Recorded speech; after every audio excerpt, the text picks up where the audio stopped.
Hey, what's up, guys? It's your boy, the Pacific Demon, Caliban Drucker. I just did my top 5 PS4 games. I kind of want to do my top 5 Xbox One games. And like I said, these are my opinions of the games you should get. And it's basically exclusively, at least to Microsoft, the Xbox 360 and the Xbox One. These are the games that won't show up on the PS4. So, as far as the Xbox One goes, my number 5, a lot of people may not agree with or may not even like. Zoo Tycoon.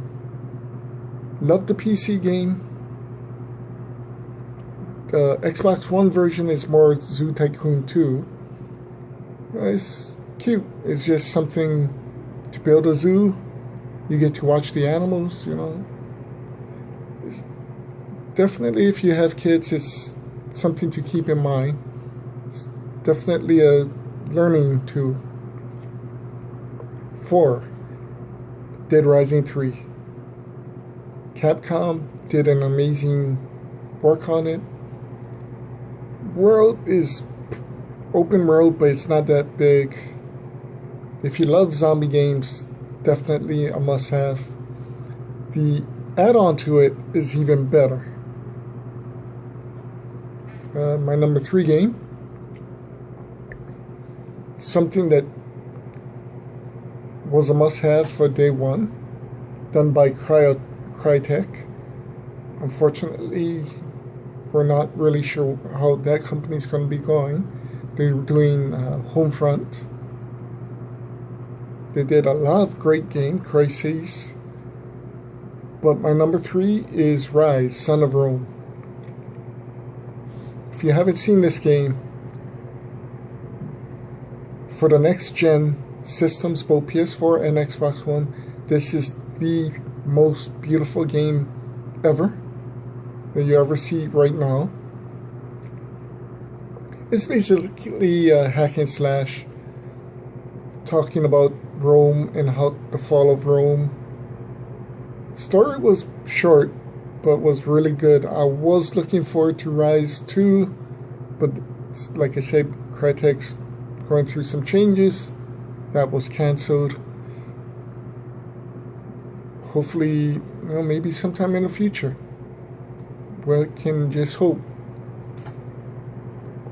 Number 2 game. The game that I was waiting for over a year. Killer Instinct.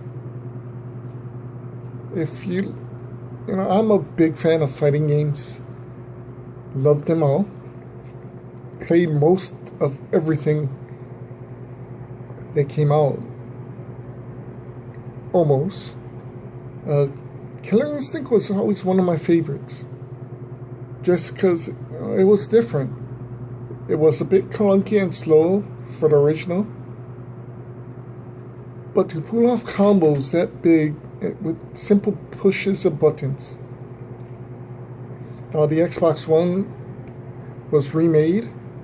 It looks fantastic. The only thing is there's no Mercies.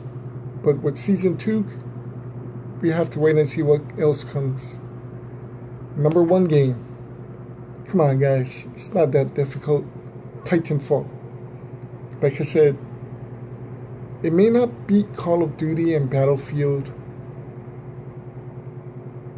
but it's one of the most fun games for first-person shooters you ever play. Seriously, there's almost no limits in Titanfall as the pilot. And once you call down a Titan, it just adds in more fun. Now for the upcoming games, number 5, Sunset Overdrive. It's a third-person shooter, just chaotic and fun. Pretty simple. Shoot what's in front of you. I have to admit, I kind of really enjoy the whole concept. Number 4, Scalebound.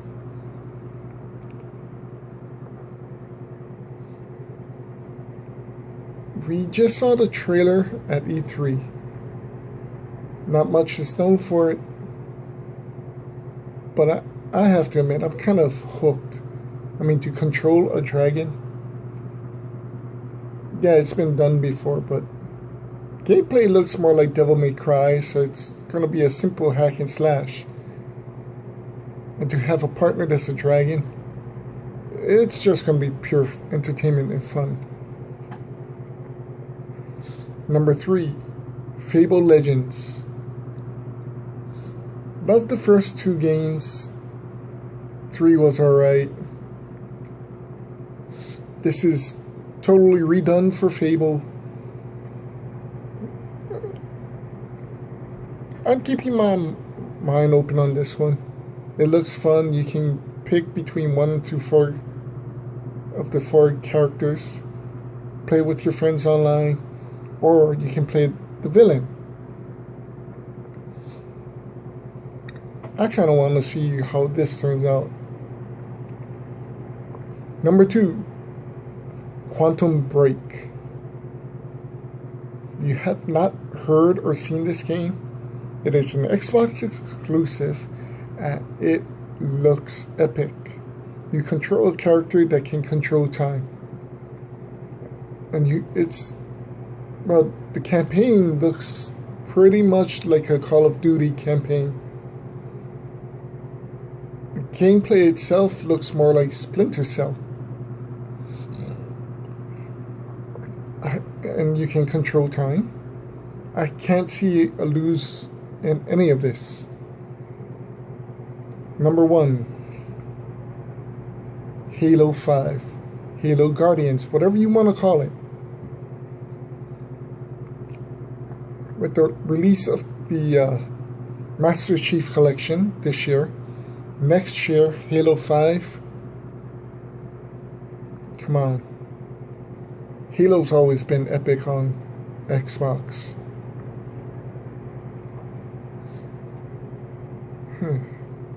Well, that does it for that. So let's get into the indie games. Unfortunately, I really didn't complete my top 5 for Xbox One indie games. Kind of left 5 open because, well, I was kind of going through trying to figure out which one, and I got stuck on a couple. Number 4, Crimson Dragon.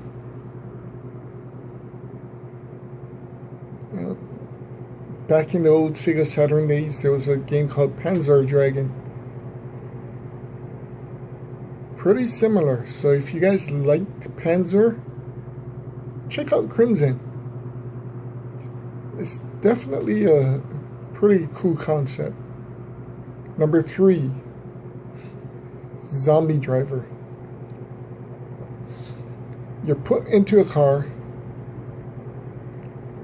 thrown into an open road city, sort of. You open more and more as you complete the missions. City's full of zombies. It's a top view. Drive through, pick up nitro weapons. It's crazy fun. Pretty difficult, but crazy fun. Number 2, 60-second shooter. You have 60 seconds to rack up the biggest amount of points as you can. It looks like Asteroids. For you, all of you who don't know what Asteroids is, it's something that came out when Pong came out, and it was on Atari. Pretty difficult game, and now you have 60 seconds to rack up points. Crap. My number 1 pick, Max, Curse of the Brotherhood. Well, I wanted to try it out. It became free. Picked it up. It's actually very beautiful. And it's a platformer, pretty simple. The story is actually pretty cool as well.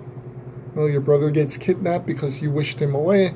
Now you gotta go save him before your parents figure out what you did. Cool concept, guys. As far as my upcoming indie games for the Xbox One, Inside. First time I seen it, I was like, what the hell? But you know, the story looks pretty deep and pretty interesting. And the gameplay looks pretty damn funny and entertaining. Number 4, Below. This is the game that Xbox and Microsoft decided they didn't want nothing to do with. PS4 and Sony picked it up, but somehow they dropped the ball and Below came back to Xbox One. It's a great game, all about survival. Look it up, you'll love it. 3, Ori and the Blind Forest. Another platformer. Looks amazing. You know, definitely should be on your Xbox One wish list. Number 2, Plague Inc. Evolved. This game came out for Android, iOS. One of my brothers had it. Introduced me to it. You have to create a virus to destroy the human race. What a concept. And you can evolve that virus as you progress. It's a thinking game. Very strategistic, I guess. I know it's not a word, sorry. But if you guys really want something that'll blow your mind, that'll make you think, and make you feel like God and kill everybody on the planet, this is the game for you guys. Plague Inc.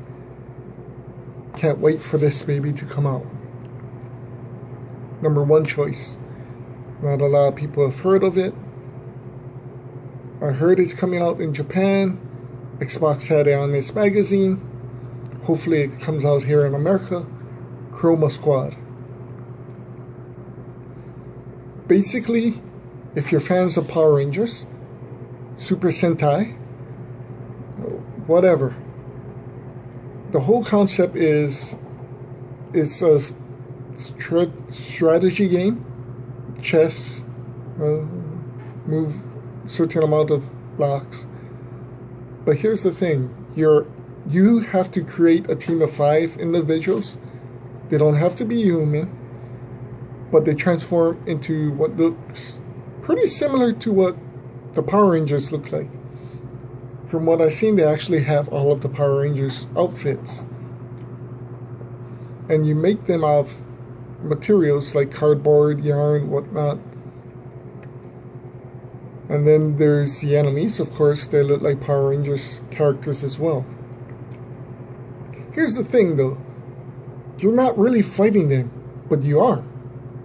You're trying to make a movie using this, and the better you actually do it, the more people will watch, and that's what you want to beat the game. A lot of people watching it. Of course, there's actually mechs, Zords, whatever you want to call them, involved as well. Entertaining? Probably not. Hell of a lot of fun? Hell yeah. Guys, look it up. I know it's not going to be a lot of your guys liking, because like I said, you do have to think. But if you're a Power Rangers fan, this is a must-have. This is the game that no Power Ranger fan should be without. Alright guys, that concludes my game list for Xbox One. Hope you guys enjoyed it. And like I said, these are just exclusives. There's a lot more better games out there for both systems. Biggest indie game coming out, No Man's Sky. Check it out. Buy it. Come on, guys. Help indies. Whether it be wrestling or video games. Think indies. Take care. Have a good night. Thanks for watching and stopping by. Night, guys.